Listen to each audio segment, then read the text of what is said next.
Hola, soy José Luis, maestro del Colegio Príncipe de Asturias de Sevilla, y en este Polimedia os voy a hablar de cómo hemos trabajado con mi clase determinados contenidos del área de ciencias a través del huerto escolar.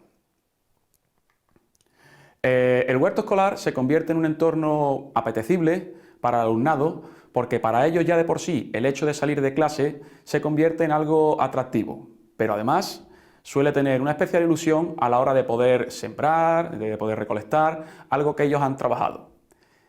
Pero si a ello le añadimos la oportunidad por parte del docente de desarrollar en este medio competencias que en el aula no se desarrollarían de la misma magnitud, tenemos la mezcla importante para que surja el aprendizaje significativo. Pues bien, os contaré dos de los proyectos más interesantes que hemos realizado en mi clase a lo largo de estos años. Uno de ellos, la cría de mariquitas, y otro de ellos, la lombricultura. Proyectos para enseñar al alumnado contenidos relativos del currículum al ecosistema, clasificación de seres vivos y ejemplos de cómo el ser humano puede intervenir de forma positiva y o negativa en el medio ambiente. Me gusta diferenciar estos dos tipos de proyectos porque surgen de forma distinta. El proyecto de las lombrices surge de forma guiada por mí como docente y sin embargo el de las mariquitas surge de forma casual cuando el alumnado detecta un problema. En las habas se han infectado de pulgones. No obstante, para empezar un proyecto en el huerto escolar siempre comenzamos de la misma forma. Una vez llegado al huerto, en este caso, registrando los seres vivos y los seres inertes que pueden encontrarse en este espacio. Fijaros con esta sencilla actividad, pero a la vez tan completa, cómo estamos trabajando habilidades del método científico, como son la observación, la comparación, la clasificación, el registro de datos, habilidades ya de por sí que en el contexto del aula no podríamos desarrollar en las mismas condiciones. Centrándonos en el primero, en el de las lombrices, en la lombricultura, tras la puesta en común de todos los datos recogidos, formamos en la clase grupos heterogéneos.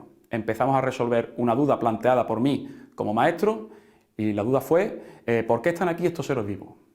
Trabajando así predicciones, formulación de preguntas y posibles hipótesis que darán lugar al diseño de posteriores investigaciones. Obteniendo también, claro es, así las ideas iniciales que tiene cada alumnado sobre los contenidos que vamos a trabajar. Concretamente, tras la investigación quedó patente que las lombrices eran beneficiosas para nuestro huerto. ¿Por qué? Pues porque descomponían materia, pero ellos no tenían muy claro el alumnado de cómo era posible que restos de una manzana o de una patata podían convertirse en alimento para las plantas gracias a las lombrices.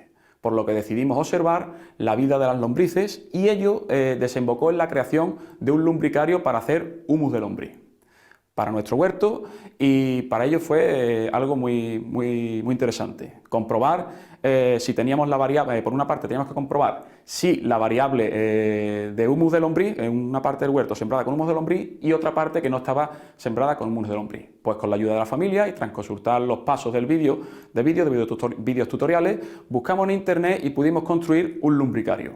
Y posteriormente, un amigo que se dedicaba a la lombricultura me cedió las lombrices de California que aceleraban el proceso de descomposición. Y bueno, ahí empezó todo, ¿no? Estuvimos observando la vida de las lombrices, desde su anatomía, tipo de invertebrado era, fases de su vida, el papel que desempeña en la cadena alimenticia como descomponedor de la materia y finalmente la obtención de humus de lombriz para comprobar su efecto en el huerto escolar, marcando como variables que he dicho anteriormente de nuestra investigación parte de una siembra realizada con humus de lombriz y otra parte de la siembra realizada sin humus de lombriz. Pasado un mes nos llevamos el lumbricario al patio, volcamos la caja de cartón como podéis ver en la fotografía y fuimos separando las lombrices hacia el mantillo, quitándolas del humus, volviendo a dejar el lumbricario en una nueva tierra, guardando el humus resultante para el cual después tamizamos para separar algunos restos que no se habían descompuesto por completo. Y considerándolo un momento muy interesante porque se observaban lombrices de distintas fases, como habíamos investigado, huevos de lombrices, características del humus y conocieron un proceso también de separación de la materia como es el tamizado. Bueno, pues ya con el humus de lombriz en clase, en otra sesión dividimos las clases en varios grupos. porque para una segunda parte de nuestra investigación era necesario comprobar los beneficios que obtenemos cuando introducimos el humus de lombriz en nuestro huerto.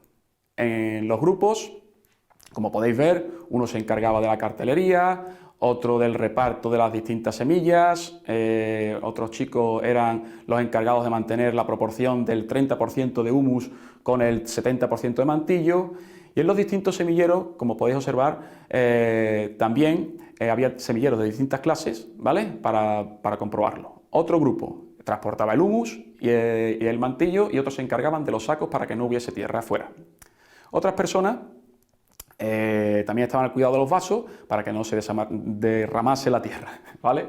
En definitiva, cada grupo tenía su misión y ya solo faltaba dejar los semilleros en el invernadero regando, ¿vale?, para cuando fuese necesario. Comprobamos los distintos tipos de crecimiento que tenían las plantas y elaboramos algo parecido así a un calendario de siembra. Ya en el semillero pudimos comprobar que las que estaban plantadas con humus de lombriz, respecto a las que no estaban, germinaban antes y solían tener posteriormente en el huerto más frutos que las anteriores, ¿vale?, que no estaban sembradas con humus de lombriz.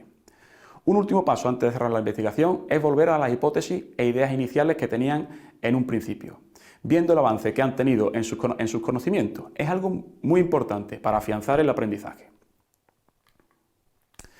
Y finalmente, tras la recogida de siembra, pues degustamos los productos cocinados gracias a la familia también, cerrando así el proyecto. Como podéis ver, con este proyecto pudimos trabajar contenidos del curso como en ciencia, por ejemplo, relativos al método científico, como ya os expliqué al principio, desarrollando habilidades de observación, de comparación, registro de datos, formulación de hipótesis para su posterior diseño de la investigación. También trabajamos la separación de basura para su posterior reciclaje, ya que solo se podían echar desechos orgánicos en el lumbricario y no otros residuos, aprovechando también esta tesitura pues, para trabajar el reciclaje. Ver también cómo es el proceso de descomposición de los residuos orgánicos en la tierra, y así se genera energía, porque ellos notan que la tierra se pone caliente y eleva su temperatura con la descomposición, y es en este contenido lo enlazamos posteriormente con el proyecto de energías renovables. Estudiamos también la clasificación de animales vertebrados e invertebrados, con los distintos tipos de animales que se encuentran en el huerto, como las hormigas, las mariquitas, caracoles, pájaros, escarabajos, arañas, etc. Y finalmente también vimos el ciclo de vida de la lombriz, su reproducción, la formación del suelo, conocer otras profesiones que se favorecen el espíritu emprendedor del alumnado, como es la lombricultura. Y también, como ven en la foto, en matemáticas trabajamos magnitudes relativas al peso, la cantidad de desecho orgánico que debíamos echarle al lumbricario, a las lombrices, litros que recogíamos de humus líquido en el propio lumbricario, y las proporciones y las fracciones. ¿En cuanto a qué? Pues en cuanto al humus y al mantillo debían de mantenerse en una proporción, ¿vale? Un diseño del calendario de siembra también, que estuvimos viendo para ver a qué velocidad germinaban, porque lo que habría que plantarlas en distintos momentos, ya que crecían en distintas partes de la semana y debían estar plantados todo antes de Semana Santa. En lengua, en comprensión oral, para la fabricación del lumbricario, trabajamos el texto instructivo, ya que debíamos seguir unas instrucciones para hacer el lumbricario y además dejar patente otras instrucciones de cómo debíamos realizar la siembra de semilla para obtener los plantones en un determinado momento.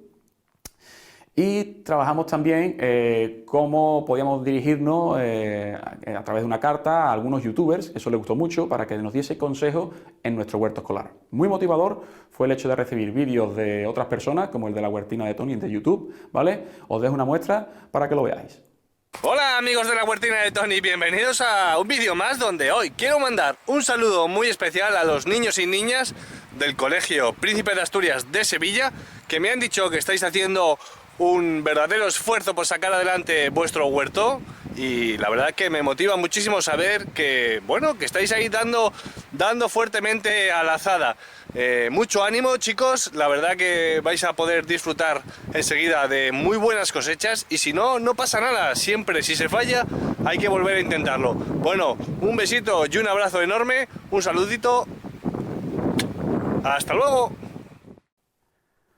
Bueno, Otro proyecto que surgió sin haberlo planificado previamente en nuestra programación fue la cría de mariquitas en cautividad.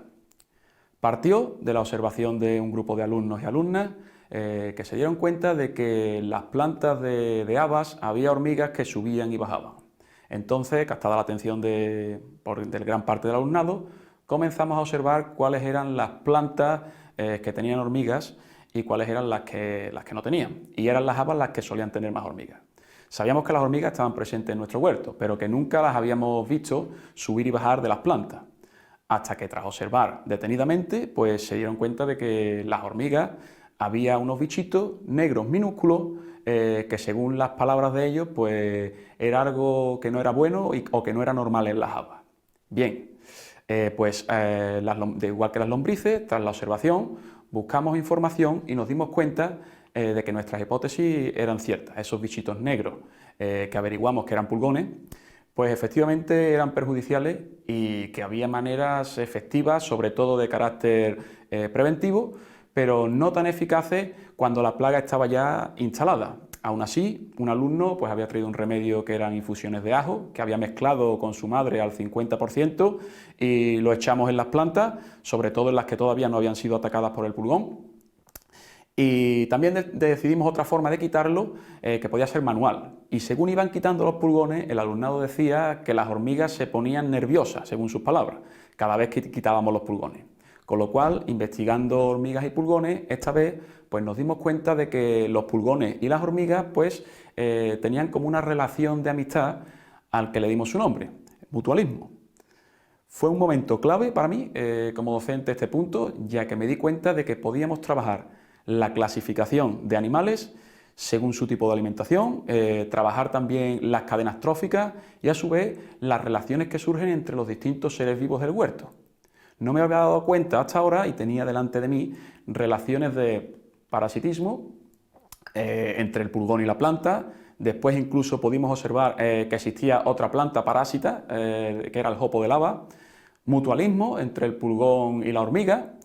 Y más adelante también pudimos entender que entre la mariquita y el pulgón había una relación de depredación e incluso de competencia entre la mariquita y la hormiga por acaparar, aunque con finalidades distintas, a los pulgones. Pero nuestro protagonista de esta experiencia apareció después, ¿no? En la fase de búsqueda de información para combatir el pulgón. Conocíamos que existían químicos, agentes químicos que eran contraproducentes para el suelo porque tenían repercusiones negativas, también para otros invertebrados del huerto. Y una alumna trajo de casa información sobre cómo había posibilidad de atraer a determinados insectos, entre ellos la mariquita, creando un hábitat propicio para sentarse. Y se fabricó con su padre una casetilla de mariquitas, como pueden ver en la foto, y sería así un depredador natural del pulgón. Pero claro, el hecho de atraer a mariquitas era ideal, pero quizás no era una solución a corto plazo. Y entonces se me ocurrió la idea de poder criar nosotros mariquitas en cautividad con la idea de reintroducir las larvas en el huerto escolar, ya que son las larvas las más efectivas debido a que son más controlables porque no pueden volar. Teniendo también una conversación con ellos interesante porque cabía la posibilidad de introducir sin querer alguna especie invasiva, como la mariquita arlequín, que ocurrió en Francia también cuando hicieron este proceso, y que cambiase por tanto el ecosistema de nuestro huerto. Llegamos a la conclusión de que las especies autóctonas eran las rojas de 2 puntos y de 7 puntos, pero que las más efectivas eran las de 7, ¿no? Coccinella septempuntata. Vimos también la necesidad de conocer su nombre científico a la hora de realizar el pedido a esta empresa para no confundirnos con otras. Y así lo hicimos, ¿no? Nos pusimos en contacto con una empresa y tras unas recomendaciones empezamos a realizar esta actividad y al cabo de unos días pues introducimos las larvas en nuestro huerto. Más allá del poder efectivo de este proyecto, lo interesante de esta actividad es que trabajamos los siguientes contenidos de ciencia, ¿no? Pues por una parte el concepto de hábitat, las características y las relaciones que se dan en el ecosistema del huerto escolar, la metamorfosis de la mariquita y de otros insectos, especies invasoras y sus repercusiones, ejemplos de actuaciones del ser humano en la vida diaria que influyen en el medio ambiente, sobre todo prácticas ecológicas, Y también en matemáticas pues trabajamos de alguna forma la proporcionalidad y las magnitudes con cantidades de agua e infusión de ajo como remedio natural en el proceso de este chico. Y en lengua sobre todo trabajamos la expresión oral, porque fue una actividad que llevamos a FIBES, a la Feria de la Ciencia, debido a que era muy novedosa, poniendo en marcha una de las habilidades importantes que a veces olvidamos en el proceso de enseñanza, que es comunicar a otras personas lo que hemos aprendido. Si somos capaces de divulgar los contenidos a otras personas de distintos niveles, estamos generando un aprendizaje potente y significativo. Y otro aspecto llamativo que solemos hacer en nuestros proyectos en esta fase de investigación es ponernos en contacto con algún profesional de lo que estamos aprendiendo. Y esta vez nos pusimos en contacto con un profesor de biología que analizaba mediante un TAC a los invertebrados para ver cómo era su morfología interna y nos mostró cómo era la de un coleóptero para que viésemos más o menos cómo era la mariquita por dentro. Y aquí os lo muestro.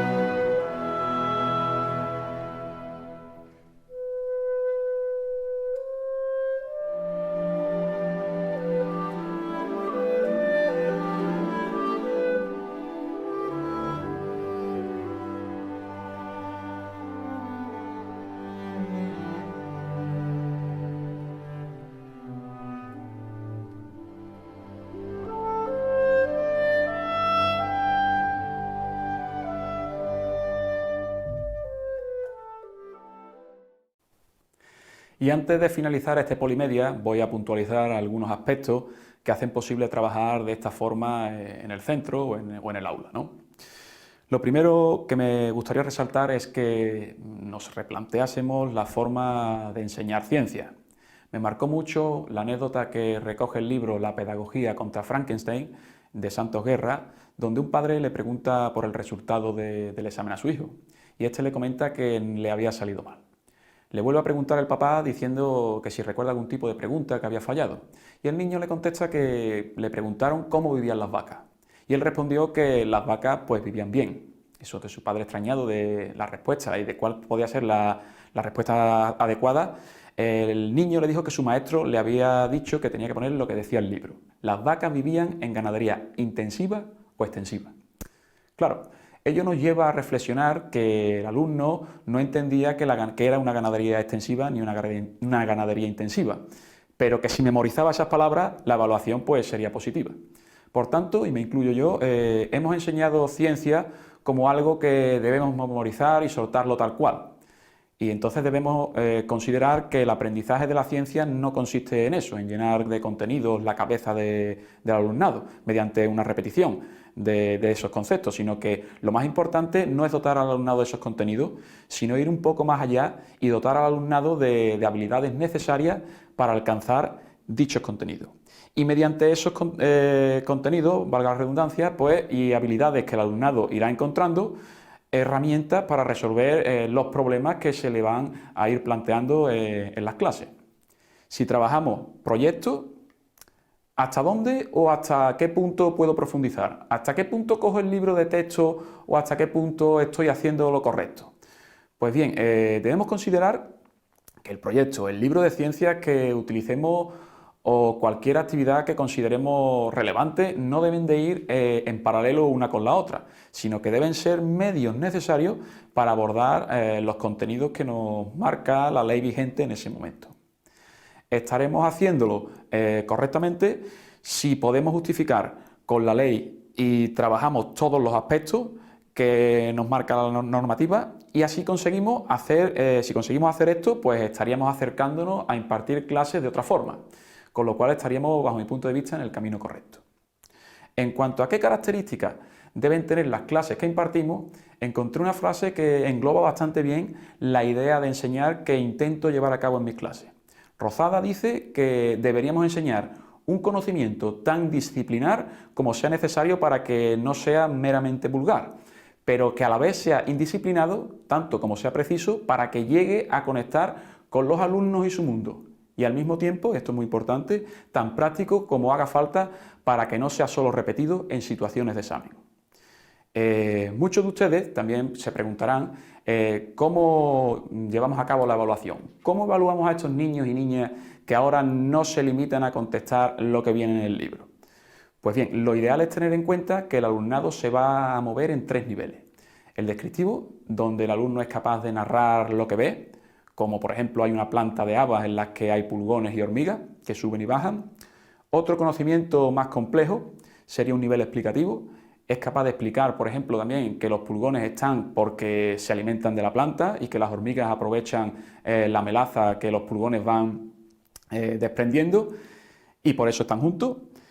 Y el nivel deseado es el nivel más complejo de todos, es aquel que es capaz de relacionar varios conceptos. Sirviendo el mismo ejemplo, pues sería algo así como hay hormigas en la planta, por lo que es probable que haya indicios de pulgón, es capaz de localizarlo, evalúa si son muchos, si son pocos, para afrontar el problema de forma paliativa o preventiva, y comprende también las relaciones de mutualismo entre el pulgón y la hormiga, de parasitismo entre el pulgón y la planta, y dada la circunstancia, la relación de depredación también, si hubiese mariquita, entre la propia mariquita y el pulgón, y por tanto de competencia entre la hormiga y la mariquita.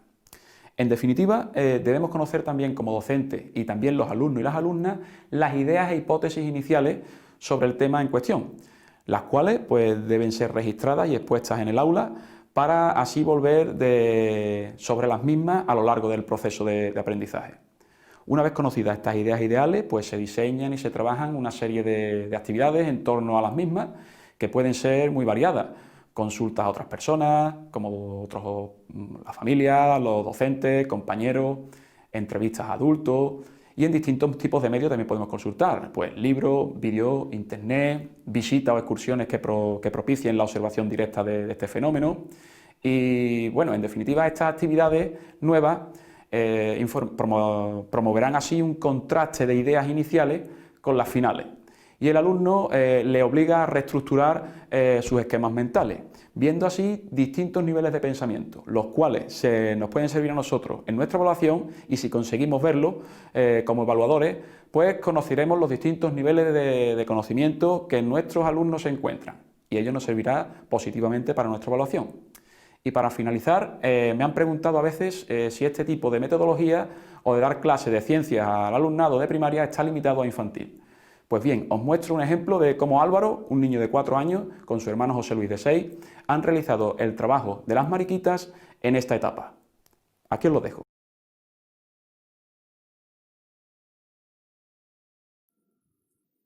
Hola, me llamo Álvaro. Estoy estudiando en mi clase las mariquitas.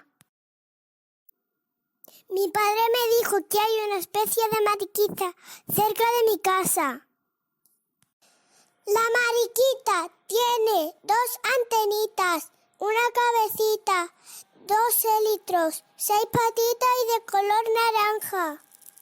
Y tiene pelos. Y tiene 1, 2, 3, 4, 5, 6, 7, 8, 9, 10 y 11 puntos. ¡Guau! La mariquita vive en una planta que se llama pepinillo del diablo. La planta no se come porque es tóxica y si la toca hay que lavarse las manos.